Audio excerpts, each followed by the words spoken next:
Believe it or not, this is the last last meeting of this executive committee. So the next meeting we'll have will be our branch elections. And then the next executive committee will probably have a somewhat new executive committee installed. So I want to thank you for joining us for this. This has been an absolute honor and privilege to serve as your president for this executive committee. We have some real superstars as part of that. We've seen unprecedented growth and fundraising, and more so than anything else, we've been able to help more people than ever before. So I'm extremely proud of that and the work that we've done, and I'm proud of this executive committee. So I just want to thank them for everything that they do and continue to do. As you know, this is a volunteer organization, and most of these people have full-time jobs, families, commitments, but they still manage to show up for this organization and for the community at large. So thank you for that and your service here. We'll get into the branch elections and updates and everything else you need to know. I do want to take just 5 minutes to address something, and I'm not going to take more than that because it's not worth anyone's time other than that. First and foremost, welcome to any new members we may have. This is, of course, not directed towards everyone, but what's been going on is in the last 2 weeks or so, we've seen a flood of new members that are joining pretty clearly in response to our advocacy as it relates to Thomas Jefferson High School. For those that may not know, the branch came out in support of the merit lottery that Dr. Bray Brand had put forth. We view this as a way to improve the diversity of the school. And while the merit lottery itself is not perfect, we have obviously been raising for months now the issues with the AP program as a whole within Fairfax County.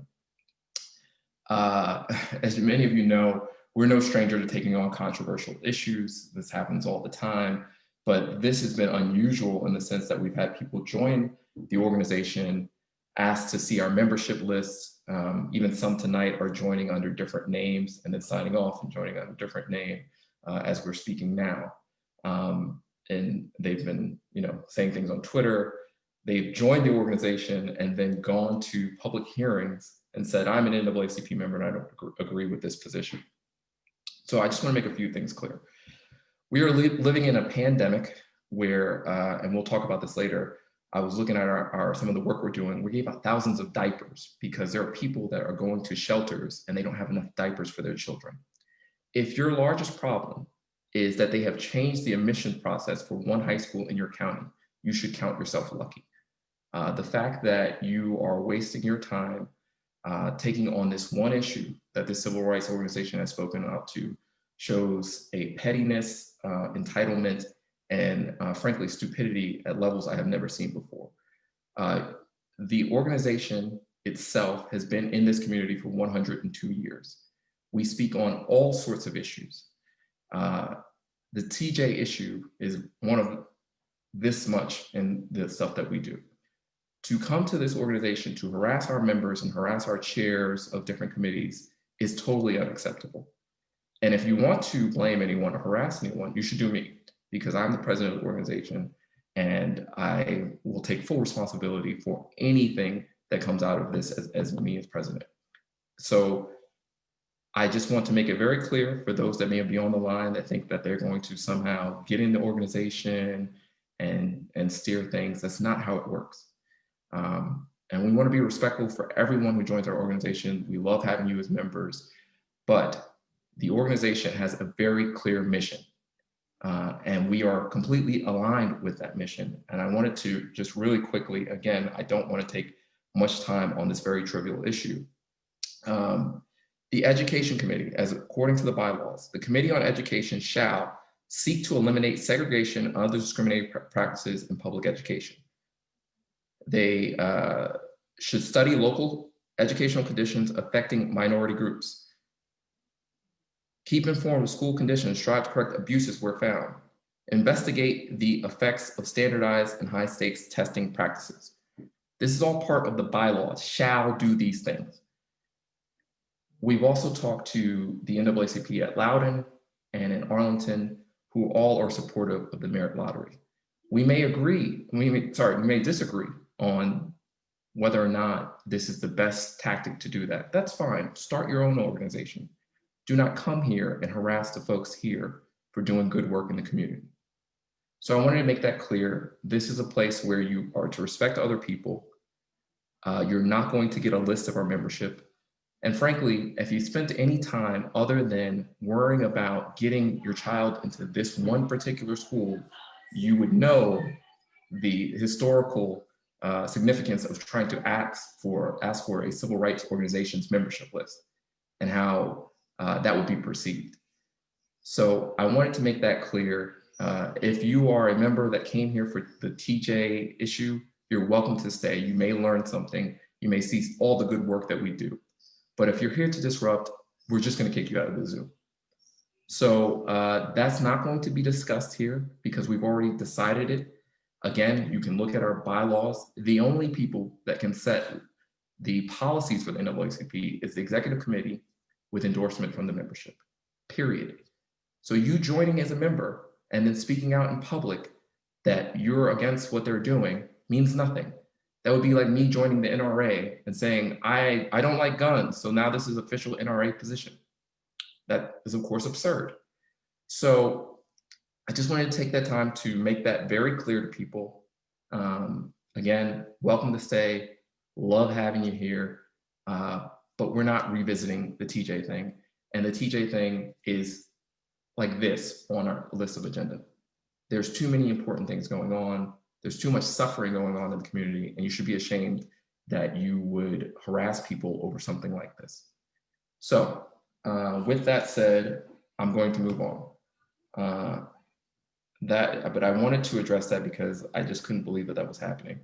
So I want to turn to Mike, who, if he's here, was going to talk about the anti-racism program, which again, if the new members want to go to that, we more than welcome them going. And sorry, I'm seeing the chat. Harry Jackson is the guy who keeps joining under 10 different names, who I'm about to boot. But first off, I don't give a damn who you vote for lieutenant governor, frankly. This is about the NAACP and what we're doing. And if you don't like it, now you're gone, Harry. Like, it's that easy. Who cares? So again, Sean, can you hear me? Yes. The position of the branch is the position of the branch. You can join under 1,000 different names. No one cares. You're not going to revisit the position. Form your own organization. We can have different advocacy efforts, but do not come here and try to disrupt this one. That's it. Sorry, Mike, go ahead. Not a problem, Sean. So we have on November 14th, anti-racism seminar sponsored by the Nova District PTA. I'm the chair of the Diversity Inclusion Outreach Committee. And there's been a lot of discussion over the past 6-7 months. And while we're focusing on the county and other structures of power, there hasn't been any attention to another structure within the school system, that's the PTA. And there is considerable influence that they wield and they have. And there's also a lot of systemic racism that they promote, whether intentionally or not. And recognizing that the majority of PTA members, at least operating members, board members, are white people, usually women. It's an area that everybody seems to talk about it, no, but they don't want to do anything about it. So this is the beginning. By no means can one conversation sum up everything or solve everything or even make people aware, but it's a beginning of a conversation that we should have had, that should have been had a long time ago. We're going to use this time that we have. There are 3 presentations. One is, and just give you the title, it's about partnering with parents for racial justice.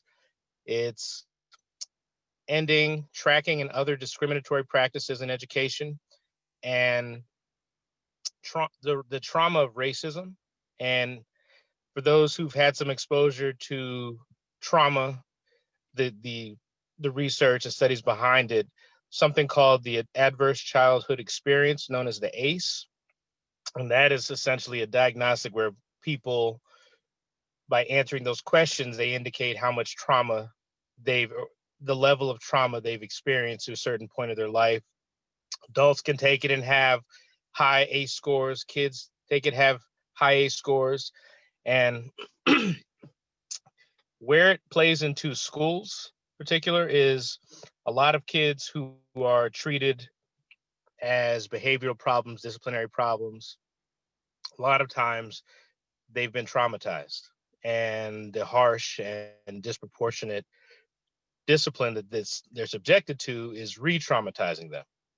So those are just 3 topics. There's going to be presentations. There's also going to be 2 panels. It's going to be a student-led panel and a community organization-led panel. Sean and perhaps another member of our branch, but there's going to be from the Arlington NAACP, and I think we're working on Alexandria, and also Tenants and Workers, which is a Latino organization in Alexandria. We're going to have some scenarios like microaggressions, when they play out, common things people have said. But it's not just about education. Folks need to be able to take some action, take some steps. And so we have some resources that folks can take back to their PTAs, and it's really incumbent upon them to do some things, have some conversations, do what you've never done before. You know, I've run a PTA a few times. I've been part of other PTAs. Those discussions have never happened. The most I've ever heard is they may have said the word diversity, but you never hear racism talked about. You never hear PTAs advocating for policy changes, be it school or countywide. So by no means is this set up to be the solution to everything, but it is the beginning of a conversation in a certain space where it needs to be, where if folks who say they're committed, you know, it's not enough to just change your profile pic to Black Lives Matter or have a yard sign that says that. There's plenty of influence you can make in your own space, in your own communities, in your own school. And this is not only a challenge for people to do that, you're giving them some tools to do it with as well. Again, that's November 14th. It's from 1 p.m. to 5:30 p.m. It's going to be virtual. And we can have the flyer sent out, and anybody interested in registering can register on there. It's a GoToWebinar is the platform. And I think if there's any questions, you can reach out to me. I will put my email in the chat. And I don't know if anybody has any questions right now. I can answer those too. Thanks, Mike. And for those that may be new members, Mike is the chair of our Legal Redress Committee, which always needs help and with dealing with different complaints that we get from around the county. Did anyone have any questions for Mike about the anti-racism seminar or his committee? Could we get a registration link put in the chat, please? Mike, did you hear that? Yes, I will work on that. Make sure it's in before the meeting's over. Great, Mike. Thank you so much. And I want to be respectful. We have a special guest tonight, and let me just give you the background on this. Many of you have probably experienced the way, and Harry Jackson is trying to get back in. I mean, you would think that these people had something to do with their nights. So many of you have probably experienced. That's not me joining in. Oh, well, it's someone posing as a Harry Jackson. Sorry for the real. It is, but you booted me, sir, and I've been quiet. I'm sorry. Well, we have someone as typing as Harry Jackson and obviously duplicating names, so not intentional.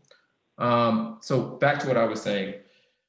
The NAACP sent a letter regarding the long lines going on for voting. Many of you probably have experienced this yourself. With some lines have been as long as 4 hours. On average, when we were going there to view some lines, I saw lines anywhere from an hour to 2 hours, depending on time of day that you went. The NAACP wrote a letter calling for increase in voting hours, as well as hiring more election workers and a number of other changes. This was covered by a lot of the local media.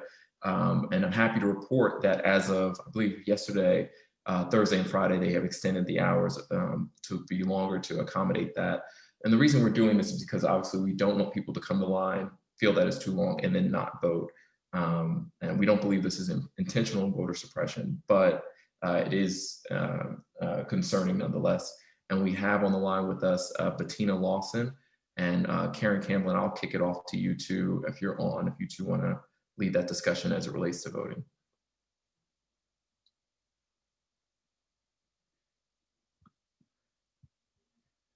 Bettina, Karen.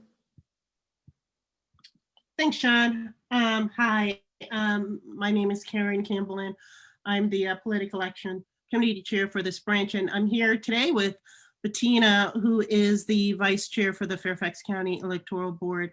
And we asked Bettina to come and give us an update on some of the changes that you've seen that have occurred at the polling locations around Fairfax County in order to accommodate this unprecedented time that we are in, and kind of give us an idea of what to expect on if there were any efforts that are currently in play to help ease the anticipated pressure on election day. So with that, I'm going to hand it over to Bettina, and have her say a few words. And then if we have time before she has to leave, we can maybe answer a couple questions. Bettina? Yeah, thanks. So thanks for having me back. I was here last month talking about some of the things we were trying to get done. The unfortunate part about the lines, and we did appreciate your letter. I had somebody forwarded it to me so that I could actually read it. But we did expand the voting hours for a couple of hours today and tomorrow. We're open again on Saturday from 9 to 5. The important thing, and I know there's an issue about how long people have to wait in line in order to vote, but once you are in line, we stay open until the line is done. One of the issues that we have had with the lines is that people show up really early. And so when you're starting the day with 100 people in line or 150 people in line, it takes a while to work that down. What we've really started seeing in most of the county is we'll get long lines in the morning, and then they'll drop to like 20 to 30 minutes, and then it'll get posted on Facebook, and everybody rushes to that location, and then the line goes back up again. So it really varies during the day. One of the difficulties, and I think it's important for people to know, is that because of legislation that was passed by the General Assembly this year, we were unable to open additional locations. So I know a lot of people said open more places, but we weren't allowed to do that. That had to have been said at the beginning of July under the law. Beginning of July, as most people remember, everybody planned on voting absentee by mail. So that's all staffed up. And then we ran into the post office problems in August, and suddenly people weren't really comfortable with the mail anymore. So, it's a different process all the way around. One of the things that people have asked is why do other places not have our lines? And part of that is the way that we do the voting, which is that we go directly into the state voter database. What this does is it prevents people from voting multiple times. So some of the other counties, the way they do it, they do like an overnight upload to say, here are the people who voted today. But we have 15 total locations in Fairfax County, and you can go from location to location to location and vote in every single one of them if we didn't go into the voter database. And that's why we do it. We don't want our votes to be challenged based on having so many locations that are easy to get to, and then have somebody come back and say that our vote totals are bad, that multiple people have voted multiple times. And we have had, and I know, I think I saw this on Facebook someplace, it was reported that we have over 100 people that we will be referring to the Commonwealth Attorney's Office who tried to vote multiple times in Fairfax County. And now they were unable to, but they did try. So that's part of the problem. We are looking obviously at trying to figure out different ways to do this for the next election. On election day, we will have all 243 precincts open. So some locations, some counties are not able to do that. We have ours fully staffed. So if you cannot vote and you cannot wait in the line, Going to your regular precinct. You've got to go to the one, your own precinct. Don't try and go to any of the places that are currently open unless you regularly vote there. But those will all be open on election day for the regular hours from 6 in the morning to 7 at night. And again, it's the same thing. If you're in line at 7 o'clock, you get out of work and you get there and it's 6:45, we're going to stay open until everybody votes. The other thing that I want to make sure people understand is if you requested a mail-in ballot and you decided you didn't want to risk it with the post office, every single satellite location and the government center have lock boxes, the drop boxes, okay? And at the government center, there's a big red one near the front of the building. It's labeled for ballots where you can put your ballots.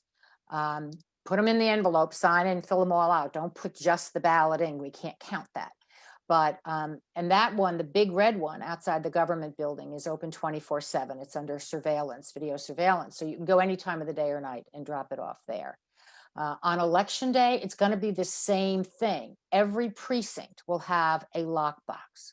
So if you still have your ballot and you don't want to come out because apparently it's going to rain as badly tomorrow as it did today, you can go on election day and drop it off. You do not have to wait in the line. You don't have to wait in the line at the satellites to do it, and you don't have to wait in line on election day. You can just go up and just drop it in yourself, and it's not going to be a problem. So we do encourage people, if you still got the ballot, there are about 65,000 ballots still out there. So we have gotten that many more back. We've mailed out 268,000 or so, and we've got about 65,000 left out there. So if you've got it, that's the easy way to vote it. And I'm encouraging people to drop them off. Go tonight to the government center or drop it off tomorrow to give us a chance to process it so that we can include those absentee ballots in the count on election night. If we don't get it until election day, it is not possible for us to process it and include it in that night's.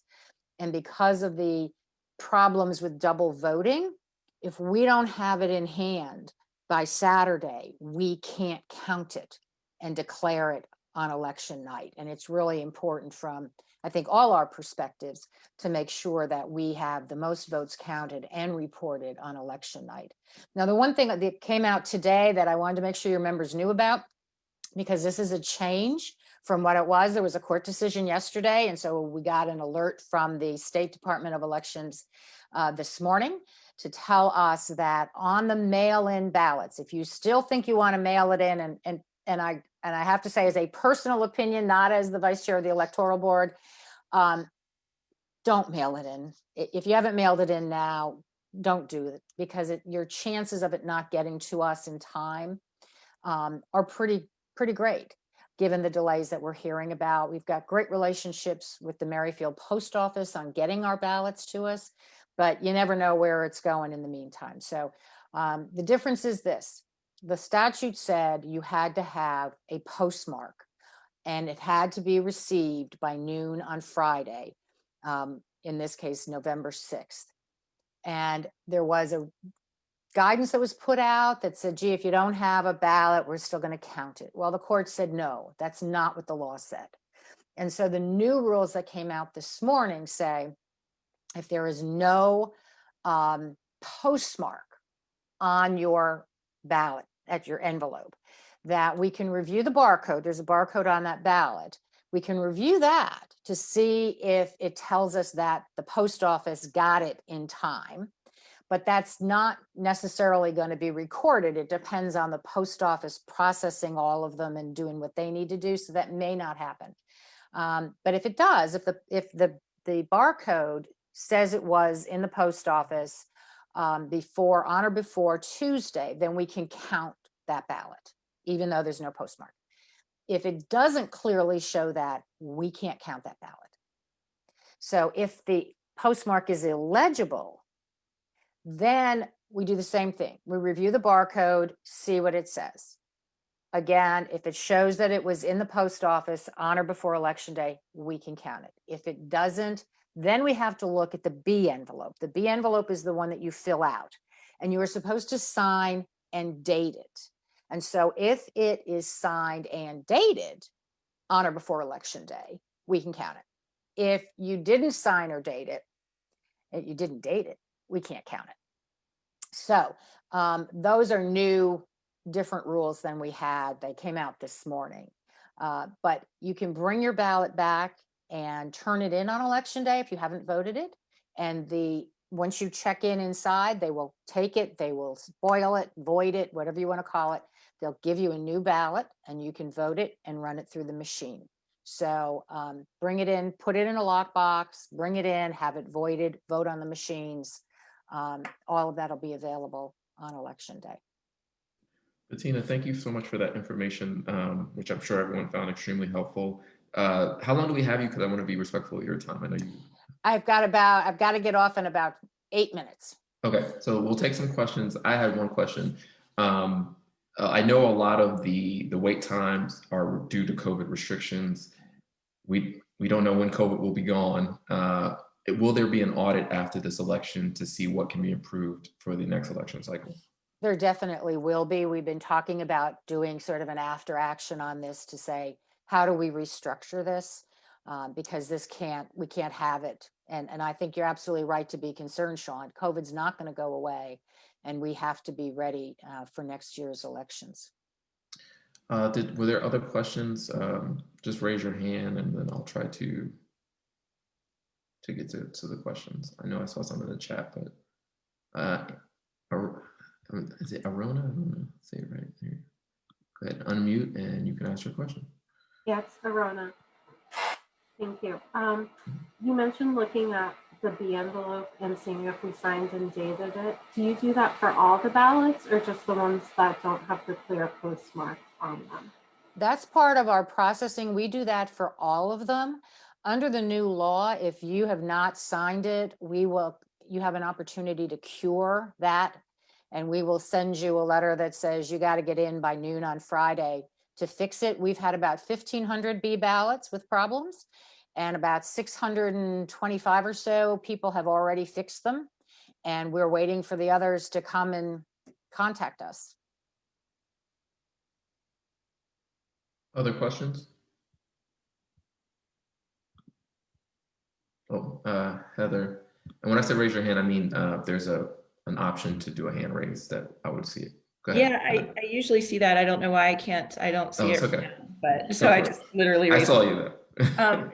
Could you please review what the rules are regarding any campaigning at the polling places, inside the polling places, what we should do if we feel that there's anything inappropriate, sort of along those lines? Thank you. Sure, and I will give a shout out to our Attorney General who put out maybe a day or two ago, he put out a video on the laws surrounding voting, what you can do outside, inside, and then some other sort of non-election laws, typically gun laws, that would affect it. So the big rule is that most people know is you cannot campaign within 40 feet of a door into the polling location. And that's any door, not just the one you happen to go in and out of, but in the building, 40 feet from any door. So that means if you are working outside for the party or a candidate, you have to stay outside of that 40-foot range. It will be marked. They have the ability to mark it. I think it's probably blue tape. Hopefully it stays better on the flooring than it does on the walls. As we all know, they keep falling off. The other rule that has a distance in it is 300 feet. So loudspeakers are prohibited within 300 feet. We had the question come up actually yesterday about some people bring their laptops and use them to sort of play candidate messages. And was that considered a loudspeaker if someone else can hear it? And the answer is no. If it's on a normal talking volume, it isn't. If they're blasting it out, then that's a problem. Within the 40-foot line, the chief election officer is your first sort of line of what you want to do, because that's the jurisdiction of the Office of Election. Outside of the 40-foot, you can ask for help from inside. The only other thing you can do is use the non-emergency number for the police. They are going to have an emergency operations center. They do it every single year. That would be set up and you can call in. Now, we are encouraging folks and we are hoping that we are not going to have any problems at the polls, but those are the main areas that you have to know about. You have to stay outside the 40 feet. You cannot block. It's the intimidate, vote, or harass. So some people have called into the office and said, gee, somebody said, how can you possibly vote for Biden or Trump, whichever one it was? They've been both. That's not intimidation. Now, if they get in your face and start screaming at you about that, now you're moving over to intimidation. It's a reasonable fear in the mind of the person. So it's very, very subjective. And you have to sort of look and say, what are we going to do? But we're hoping for not any big problems. But I do encourage you to check out the Attorney General's video because it goes through all the different laws. If you are inside, and I know that the candidates and the parties have a right to send observers inside, just remember, as Sean said, with the COVID thing, the more observers we have inside, the fewer voters can go inside at one time. And so we really are encouraging people, particularly candidates, to cooperate with each other and not have, 10 observers in. That's just not going to work. So if you're an observer, again, you can't harass voters, you can't try and obstruct them. I think a lot of the parties, when I was doing the inside work, would say, talk to the chief if you see a problem. Thank you, Bettina. And I want to try to squeeze in just 2 more questions. Arthur, I saw you. Anyone else, just please raise your hand and I will get to you. But Arthur, you're up next. Thank you. Can a voter wear political clothing, such as a t-shirt with a candidate's name on it? And does a hat count as political clothing? Voters can wear political clothing. Workers, party representatives, people like that cannot, but voters can under Virginia law. Okay. Anyone else? I see Audrey Wiggins with her hand raised. And to Audrey, where are you? I don't see where you're at. Oh, there you are. I'm gonna can you unmute and then ask your question?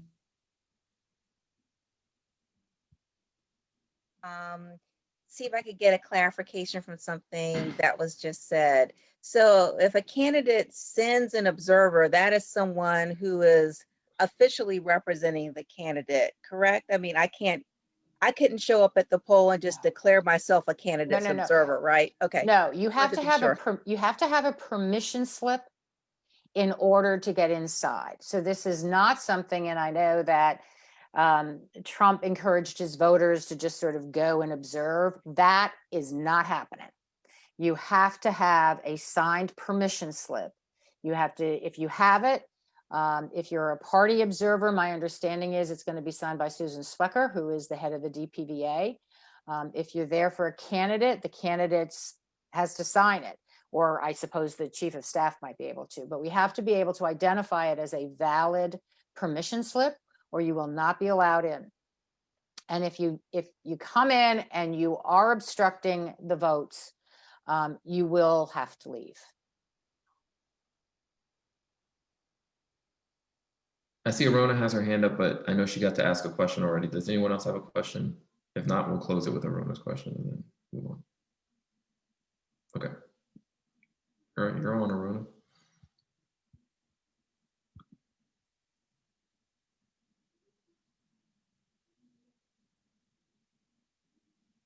Yeah, well, I'm not hearing from Arona. I see Ann Whipple.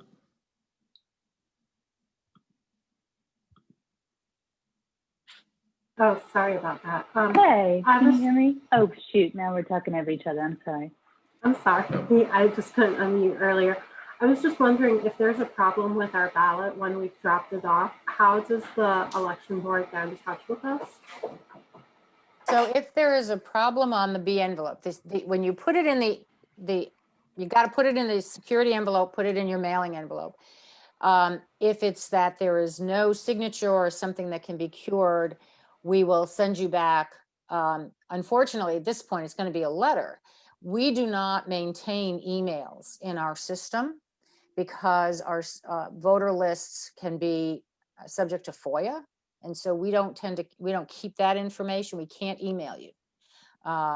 So that's really how it's going. And that's what happens. If there is a problem where, for example, it just can't be scanned. So you filled out the B envelope. Now the ballot needs to be scanned and the scanner won't read it. That is put aside and it will be subject to a review. The electoral board does hand counting of ballots that can't be scanned for whatever reason. Typically, you're supposed to fill out the little circle, right? And there are still people who insist on putting check marks and X's. The scanner won't read that. And so we will start Friday at noon and we will start going through and hand counting all of those. If we can determine that what the voter's intent was, which is pretty clear if they're doing check marks instead of circles, but that's how we do it. All right, last question, Ann Whipple, then we're done. Sorry. Can y'all hear me? I know I'm that sorry, I'm having a little you're good. technical issue. Cool. Hey, Bettina. Quick question, and this is a little obscure, so I apologize if I need to look elsewhere for my info, but are there any regulations at all about people potentially collecting signatures for petitions among voters waiting in line? Is it just the 40-foot offset that would have anything to do with that? Well, definitely the 40-foot prevents you from really approaching voters. There's no particular regulation, but you can't hinder or delay or intimidate. So if while you're attempting to get signatures, you are delaying the line moving or hindering somebody getting in to vote, that's going to be a problem and you will be asked to stop. One complaint that we have gotten from people waiting in line were about people approaching them because it's COVID. And if you're collecting signatures, A, you're getting within the 6 feet of the person, and B, you're handing them something that somebody else has already handled. And so we have had complaints from voters about people approaching them in line. So you might want to think about that as well. And okay, I do want to point out, by the by, that useful. Luke did post the link for the Attorney General's video in the chat. So if you're interested in looking at that, it's in your chat. Okay, and thank you, Bettina. Sorry to keep you over. I really appreciate you taking the time. That's fine. I'll just call the person back. I told them I'd call them later. Okay, I really appreciate it. Thank you so much. All righty, bye-bye. Bye-bye. So moving on in our agenda, let's see here. So the next step is report from the nominating committee.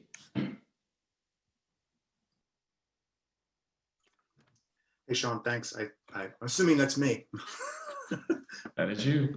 All right, excellent. So good evening, everyone. Just in case anybody cares, that's a fencing mask. And as part of my background, it's something I did in high school and college, and I'm still very involved in the USA fencing community. But hey, just want to thank everyone who's already stepped forward to run for a position for our executive committee. And definitely want to thank those on our nomination committee, all the members, for their work and assistance so far, and over the next couple of weeks until we get through elections. So tonight the goal is to solicit other candidate interest, and we're going to do that kind of by the executive committee position from the floor. So we'll go through a process where I will announce each position, state the name of anyone who's already been nominated by the committee, and then give our community here the opportunity to declare their candidacy or nominate somebody from the floor tonight. So any candidate nominated tonight or who declares their candidacy will have their membership verified as being able to participate in this process. And just for new members, just so you know, that deadline was April 1st of 2020. So if you became a member after that, you are not eligible to run. Also, as part of that process, any candidate nominee must submit a consent form and responses to a candidate questionnaire, which we distributed prior. And I don't have a way to post a document here. So what we'll do is if you get nominated or choose to nominate yourself, just send me a message here privately and include your email address, and I will email those documents to you tonight. Or you can send an email to our general email address, which is nominations@fairfaxnaacp.org. Either way, if you send me a note here, that's great. If you send an email there, I'll get it. It's perfect. The response to those, you have to have both of those documents submitted to us by midnight or November 2nd at 11:59 and 59 seconds, just to be really clear about it. And then we'll have our actual election at the next meeting, which is scheduled for November 19th. So the process is basically I'll state the position. If we have a current nomination, we'll mention it, and then we'll ask the floor if there are any other nominations for that position. And there'll be some silence because I want to give plenty of time for people to respond to it. So it'll be 45 seconds or a minute or somewhere around there. So let's move forward. So for president, we've received our slate includes Karen Camblin. Karen has filled out all the paperwork, and so I am wondering if there are any other nominations for president from the floor. I actually have a timer. I see a hand up. Is Sir Cernavas, are you have your hand up for this? No, I think that was already up. Okay, so I'm gonna lower your hand. If anyone has a hand up, just let me know. So I have about another 30 seconds. So any other nominations for president?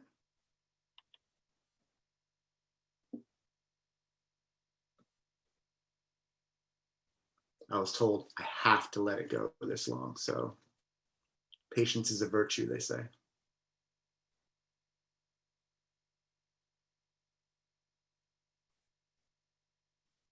Last call. Any other nominations on the floor for president?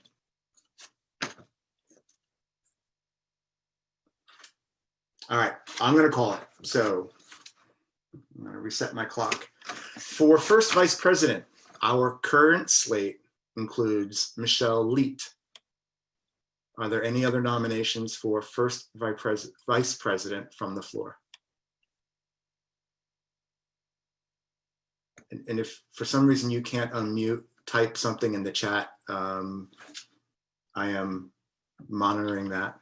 And I suspect there are a few other people who are co-hosts who are monitoring that as well.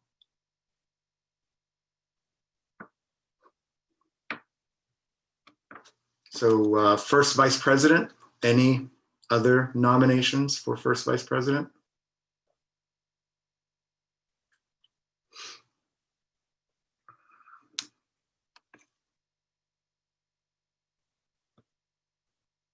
All right, another 10 seconds.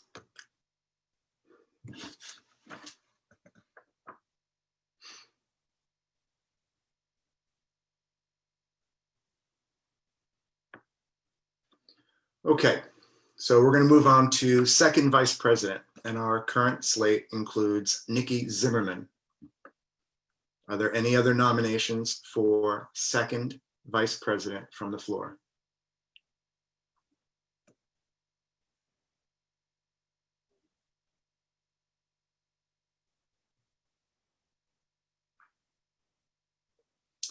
To Melissa Skelton, we have one candidate so far for president. It is Karen Camblin, who is our current chair, I guess is the right name, of our Political Action Committee.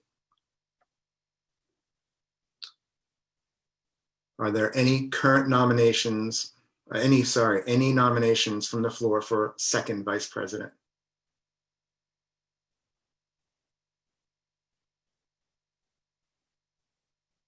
All right, another 5 or 6 seconds.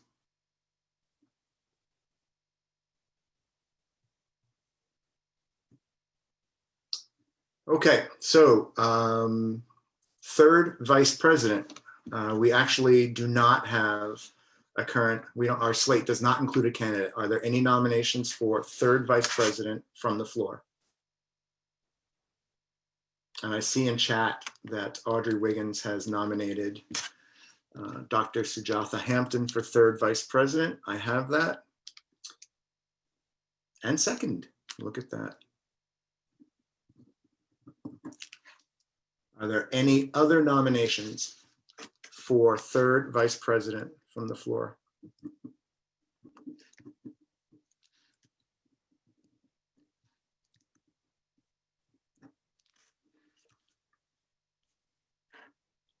There is consensus in the chat.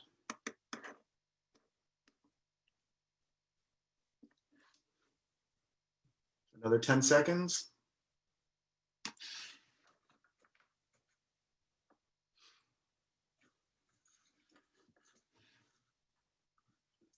Okay, so we're going to move on to secretary. So currently our slate includes Teresa Little. Are there any other nominations for secretary from the floor?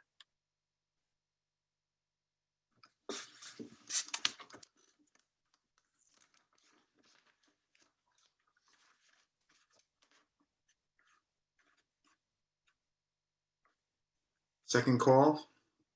Anybody? Any other nominations for secretary?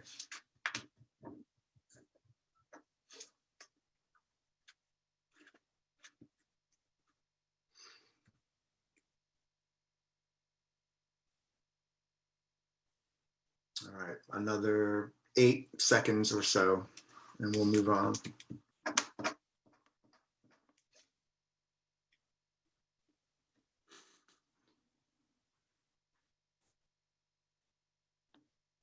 Okay, so the next position is assistant secretary. We do not have a slate candidate, so are there any nominations from the floor?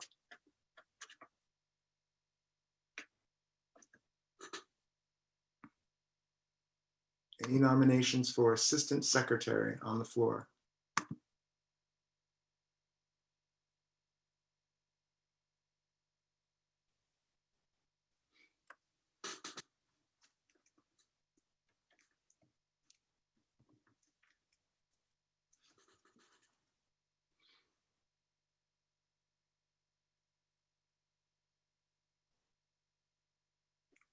Sorry, looking at my clock. All right, so we have a nomination from Michelle Leet, Arona Kessler. That, okay.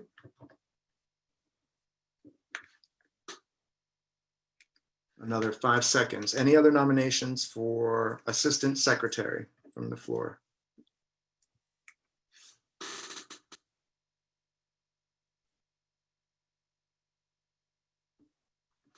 Okay, thank you. So for treasurer, our slate does not currently include a candidate. Are there any nominations on the floor for treasurer?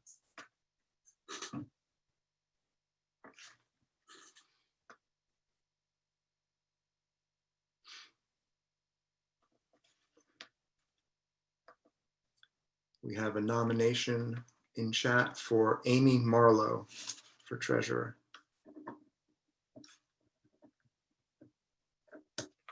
Are there any other nominations from the floor for treasurer?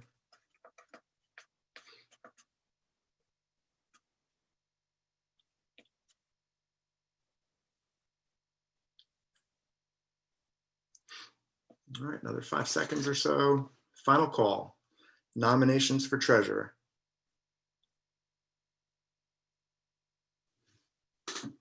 All right. Are there any nominations on the floor for assistant treasurer?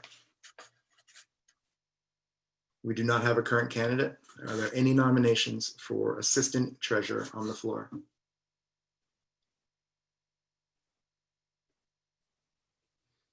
All right, Abby, you are in. Abby Fox has nominated herself, which is awesome. Thank you so much for assistant treasurer. Any other candidate submissions, nominations for assistant treasurer?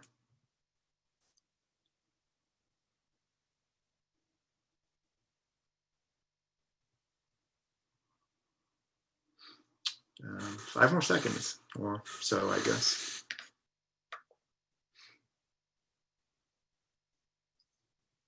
Okay, so that's about it. I just I do want to announce that we did receive an at-large member submission from Andrew Twigg. And that's basically it for our job here tonight. I do want to remind everybody to submit your paperwork. If you don't have it, send me an email. Sorry, I'll put my email address in here. It's rweiss1@yahoo.com, or just send an email to nominations@fairfaxnAACP.org, and I will send you those documents tonight. And thanks a lot for your patience, for all the silence and all that good stuff. And I hope everyone is happy, healthy, and well. I'll turn it back. Thank you so much for handling that. I appreciate that. And thanks for everyone's patience as we went through that process. I know that's not the fun part of the meeting. The next thing I had on the agenda was the election of election supervisory committee. Michelle, do you want to explain that one? I don't know. Do I still sound fuzzy? You're a little low, but you don't sound fuzzy anymore. Okay. Yes.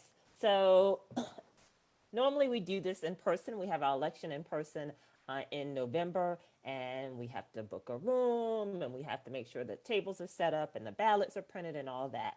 This year, since we're doing an online election, is actually a lot easier. So we still need to elect an election supervisory committee, because obviously we still need to make sure that it's fair and above board and everything is done according to the bylaws. So we normally elect a few people, but I think we could probably get away with 2 or 3 people. But we do need to elect an election supervisory committee. It can be people who served on a nominating committee, but it cannot be anyone who is slated. So it can be, if you served on a nominating committee, you can serve again on the election supervisory committee, but you cannot serve on the election supervisory committee if you're running for office. So don't all run at me at once, but we do need 2 or 3 people to serve on that committee. Michelle, I'm in. It's Rich. Rich. I would have never guessed, Rich, it was you. I'm a giver.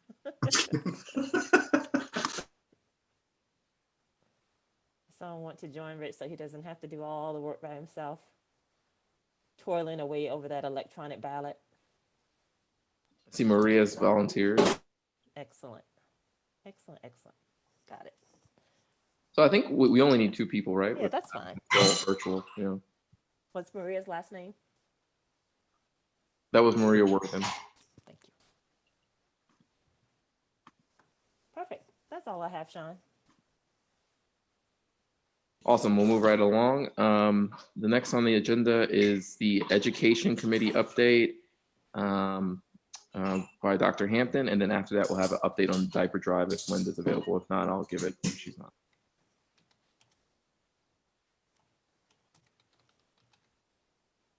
Sujatha, you're muted.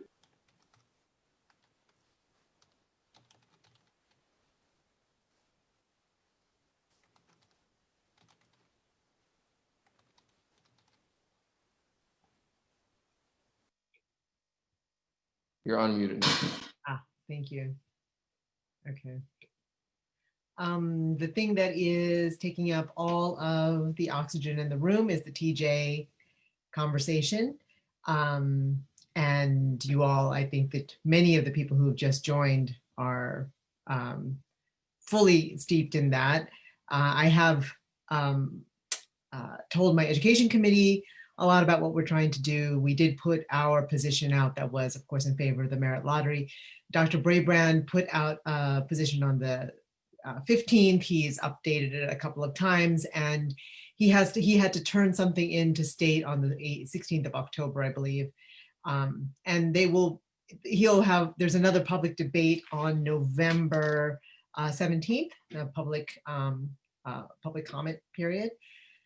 I continue to be in conversations with school board, with Atif Karni, the Secretary of Education for Virginia, various legislators, et cetera, about why we are holding the position that we do regarding the merit lottery. I wanted to just say, you know, that really one of the big problems, that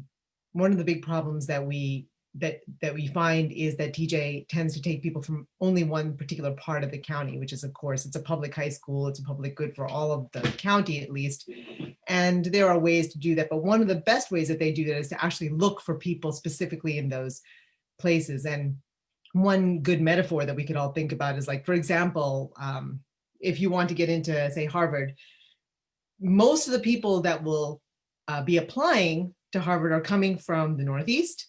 So if you happen to be, you know, they want a full representation, and that's a private college, right? But they want a full representation of the full country. So they try to look specifically for people from applicants from Alaska, from Montana, from places that they rarely get somebody from, so that they can get a fully diverse group in their school. And by looking for geographic diversity, you find sometimes that you can find other diversity as well. So that is what really is mostly what we're doing. So the education committee met yesterday, and we are looking at our other priorities. We're going to be working on literacy.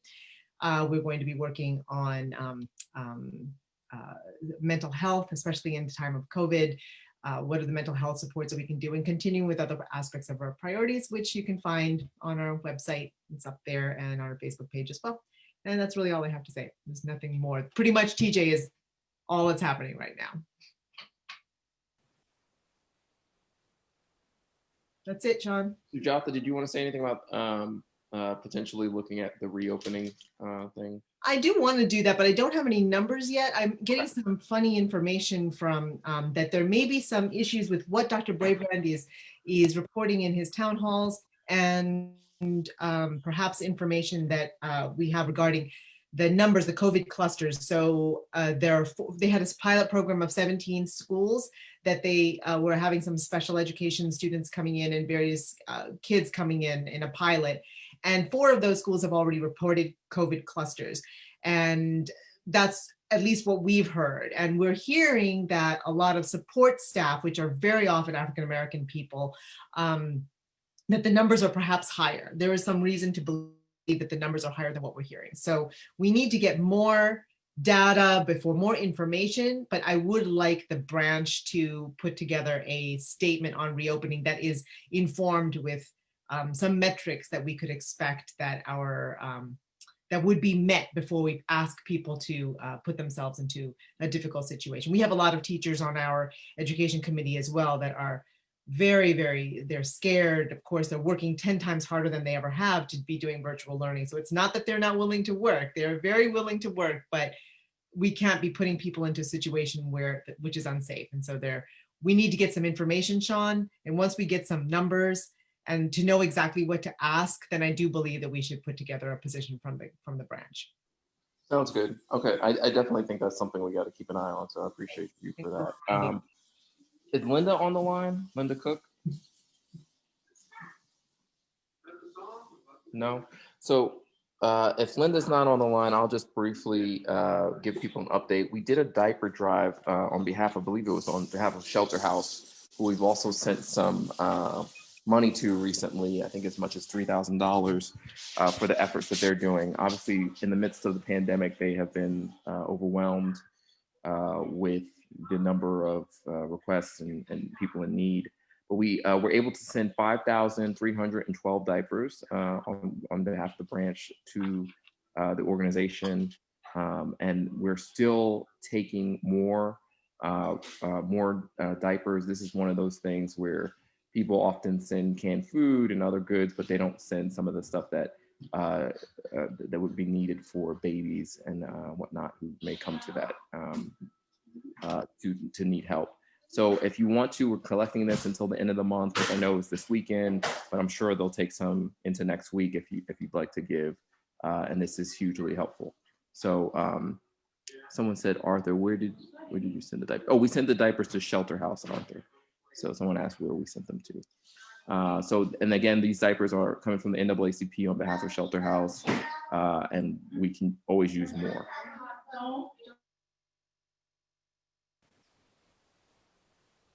Any questions?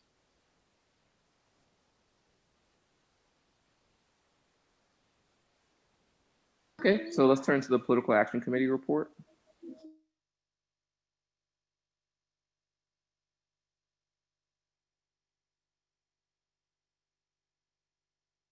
Karen, are you able to unmute?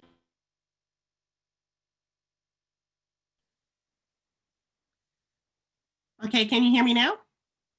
Great, perfect. Hi again. I just wanted to go over just a couple things as we get closer to next week. It's kind of nerve-wracking that we're this close to November 3rd, and there's still so much stuff that we need to do. So I just wanted to make a few announcements of opportunities for you to get involved. So, but before I do, I just want to stress what Bettina had mentioned earlier, that due to the increased delivery time with our postal service, if you have not mailed in your ballot, please, please, please consider just walking it into either one of the polling locations, or if you're really worried about COVID and you're a high risk, please consider using the 24/7 lockbox after polling hours, where you can go there. There won't be anyone. Just take your own gloves, and there's just like one little handle you push down. It's like a mailbox, and you can stick your ballot in, and that's in. So please, please, please, there's so many ways in which you can vote and still be protected during this COVID pandemic. So I just want to stress that. But okay, so please be on the lookout. We'll be sending out some notices either online through our emails, or we're going to be posting stuff, alerts and call to actions via our Facebook page. NAACP National has a robust civic engagement program that we're getting ready to launch. We still need a lot of support on this. The first thing that they're going to be launching in the next couple of days is part of their See Something, Say Something campaign. And so they will have a Say 2020 website in which you are able to report any incidents that are happening at any of the polling locations. And that will be monitored throughout the remaining of the election cycle, as well as election day. National needs poll watchers. What they're doing is they have, as part of their civic engagement program, they have a website, which I'm going to post in the chat box shortly, where you can go online and register to either help with phone banking at critical states. Virginia is one of the critical states that has been identified by National. So you can either do phone bank, you can do poll watching. We need lawyers and legal representation. And there is also a no-touch canvassing program that we're hoping to launch here in Northern Virginia shortly. So please go on the website, the web link that I'm going to give you shortly, and sign up. And then they will send your name down to me, and we'll get you in the right and critical locations throughout Northern Virginia. And then locally, our VAN team has been working really hard, and they have identified 40,000 infrequent voters, people of color in Fairfax. And we have a Fairfax specific texting program reminding everyone to go out and vote. This list is based on people who are registered, who have not asked for an absentee vote by mail, and they have not, we have not received any word that they've early voted. And so we have a lot to go through. So please email me so I can get you signed up on the account, and you can start sending out the text. We're doing this campaign now through Saturday, because we're trying to encourage folks to do early voting. So please, please, please, we need all the help we can get. And that concludes my report for today. Thank you so much, Karen. Really appreciate it. And just for those, we only have one report left, and then we're going to wrap this meeting up. But for those who are tracking the chat, you can find the link to Shelter House there. I know Mike put the link to register for the anti-racism thing that we mentioned earlier. And then so you can find a lot of the things that we're talking about in the chat, as well as our officers. really quick housekeeping item. We do have to vote on the election supervisory committee. So I know Maria Worthen and Rich Weiss both volunteered to do that. We have to do that virtually, obviously. It's a little bit difficult in this time, but Michelle, I can turn it to you. Do you want to offer them up? And the way we'll vote on this is people just raise their hands on the virtual thing to approve them. Yep. That work? Yep, that works. Yep, we have to have an official vote. They have to be officially elected. Okay, do we have to make a motion or anything? No. You put forth their names. Is it Richard Weiss and Maria Worthen? So I'm going to put forth Richard Weiss and Maria Worthen to serve on the election supervisory committee. All in favor, please raise your hand, either using the participant or on the camera.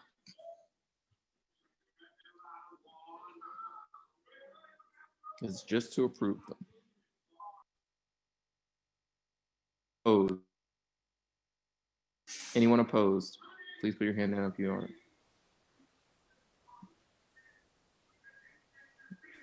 Lower the hands. So, well, I'm lowering all the hands, and let me just be clear on this. So, anyone opposed, you can raise your hand. No opposed? All right. The ayes have it. They are approved. There we go.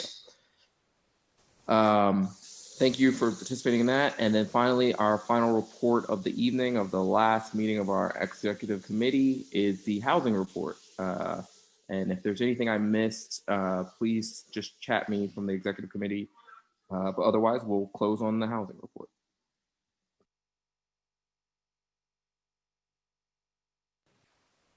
Is there someone here from the housing committee?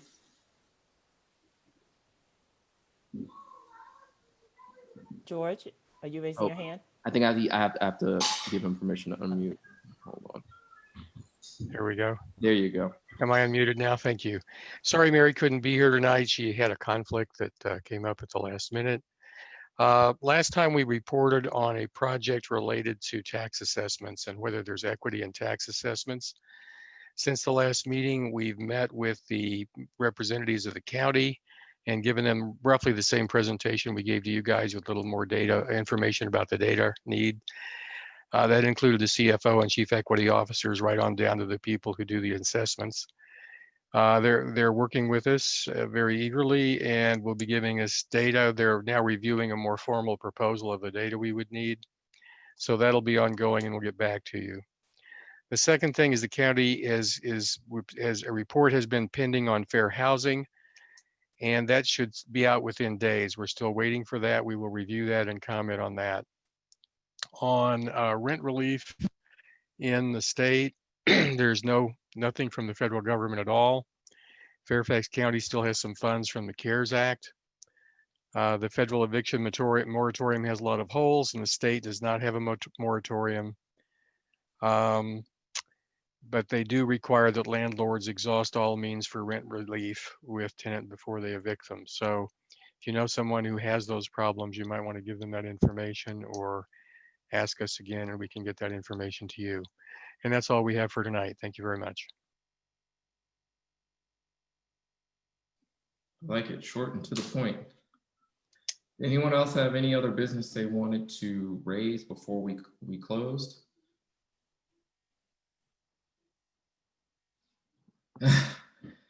Not that, Rich. Anyway, I really appreciate everyone taking the time to come to this XCOM meeting. The focus since March for us has been pandemic relief. The way things are trending, we may be in that business for quite a while, unfortunately. So thank you all for your time and your efforts. Please keep contributing. Please keep helping us in any way you can. And that doesn't mean just money, that means time as well. The benefit of the local chapters of the NAACP is there's no overhead. We don't have any paid staff. We don't have any offices. The money that you give to us goes straight to the community, as well as the time that you give. You can have direct impact on us and on the community right here in Northern Virginia as a whole. So thank you all again for your time. Just really quick plug for an event happening in Loudoun. The Loudoun County NAACP is doing a March to the Polls. You can find that information on their Facebook page, and that's going to be on this Saturday. It will be sort of just people marching to the polls, talking about the importance of this election. And they've been doing it for the last 3 weekends before the election. So thank you again, everyone, for taking time out of your day. You can find, for any new members, you can find stuff on our Facebook page, Fairfax NAACP Facebook page. The next meeting you'll see us at is the election, and then I will be in the audience like you are after that. So thank you again for everything and really appreciate it. Have a good night.